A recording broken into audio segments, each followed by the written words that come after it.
ಮುತ್ತಿನ ಹಾರ ಕೊನೆಯವರೆಗೂ ಅಮರ ಮಧುರ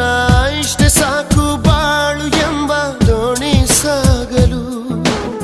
ಕೆಲವು ಪ್ರೀತಿ ಹೀಗೆ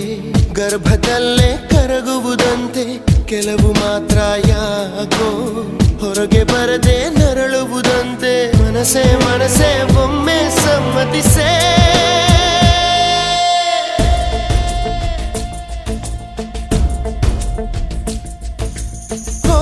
ಮನಸೇ ಮನಸೇ ನಿನಗೊಂದು ಮನವಿ ಮನಸೇ